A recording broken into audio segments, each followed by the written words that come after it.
Unit 5. Our Customs and Traditions. IELTS Speaking Part 2.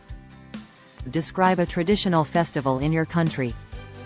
You should say what the festival is, when and where it is celebrated, how people celebrate it, and explain why it is important. One of the most important traditional festivals in my country is Mid-Autumn Festival. It is celebrated every year in numerous natural wonders and cities across Vietnam, usually in September or October, depending on the lunar calendar. This festival is especially exciting for children, as it is a time for family gatherings, delicious food, and beautiful decorations. One of the key traditions of Mid-Autumn Festival is the custom of hanging up lanterns and releasing floating lights into the sky to sweep away darkness and bring hope for the future. In many places, people also release lanterns into the sky as a symbolic gesture to honor family members and ancestors. Children enjoy lion dance performances, and families prepare special foods such as a plate of salad, mooncakes, and a bowl of soup to share. Many communities also organize a ceremony where people make offerings to ancestors at a domestic ancestral altar and burn incense to show respect. Another exciting part of this festival is the family reunion, where people gather to celebrate together. Parents often buy gifts for their children, and some even wrap a present and tie a present with ribbon to surprise their loved ones.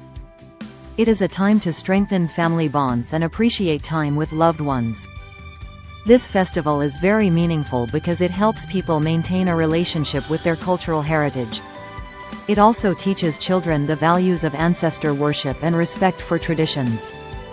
Personally, I think Mid-Autumn Festival is a wonderful way to bring people together and chase away bad luck, while enjoying the beauty of lanterns and delicious food. IELTS Speaking Part 3. Question 1. Why are traditional festivals important in modern society? Answer. Traditional festivals play an important role in modern society because they help people maintain a relationship with their culture and pass down a tradition to future generations. Many festivals, such as Hung King commemorations, remind people of their roots and help them honor the sacrifice of the dead. Festivals also bring families together for family reunions, allowing them to celebrate and strengthen their family bond.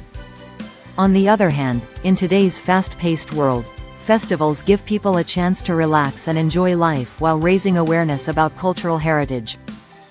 Question 2. How have traditional festivals changed over time? Answer. Over time, traditional festivals have changed in many ways due to modernization. In the past, celebrations were simpler and focused on religious practices, such as ancestor worship or honoring the deeds of national heroes. Nowadays, with better living conditions and technology, festivals are often larger and more extravagant, with events like acrobatic performances and concerts. Additionally, people now use social media to raise awareness about festivals and invite more participants. In some ways, these changes make festivals more exciting, but they also risk losing their original meaning. Question 3. Should governments help preserve traditional festivals? Answer. Yes, I believe governments should help preserve cultural identities by supporting traditional festivals. One way to do this is by funding local events, such as organizing a ceremony for national celebrations. Governments can also promote festivals through tourism campaigns to attract sightseers and educate people about their importance. Additionally, schools should teach students about traditional customs and etiquette, such as how to make offerings to ancestors or the history of certain festivals. By doing so, future generations can continue to appreciate and celebrate their cultural heritage.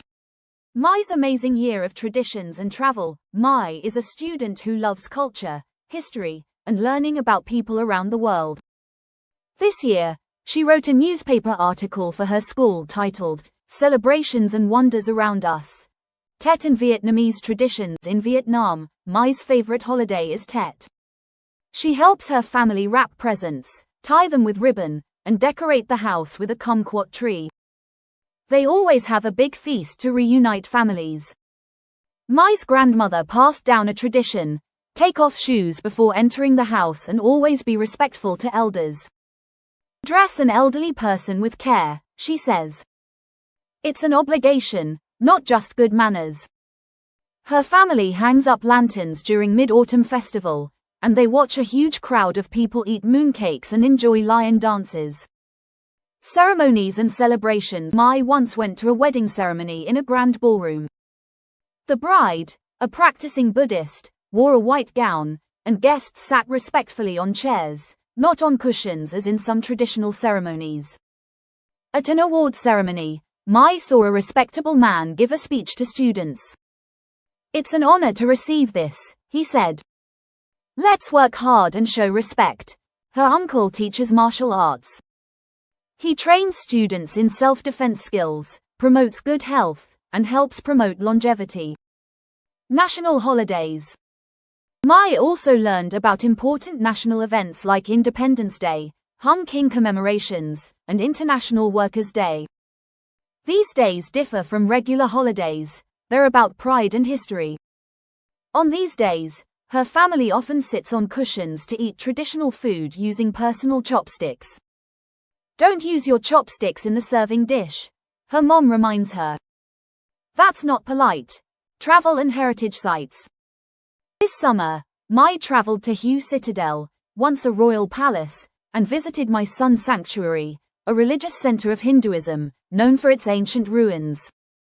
It is claimed that the site was once very powerful.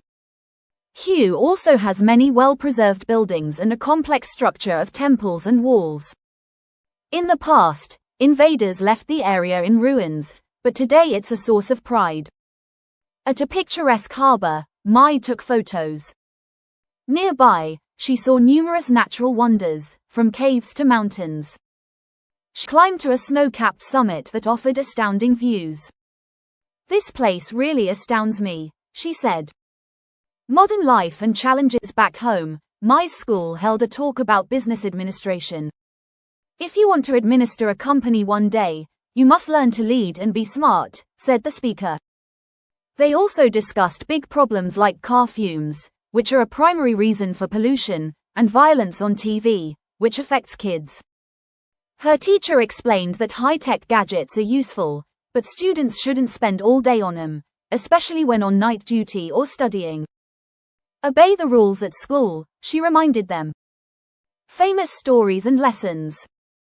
In literature class, Mai read about American presidents, legends like Robin Hood who robbed the rich, and stories of the unemployed, the sick, and the dead who needed help. One tale was about a thief who stole a $10 note, got caught, and had to go to prison. It taught Mai that stealing only takes something away from others. In geography, she studied the geology of a desert and a geological structure under a mountain above sea level.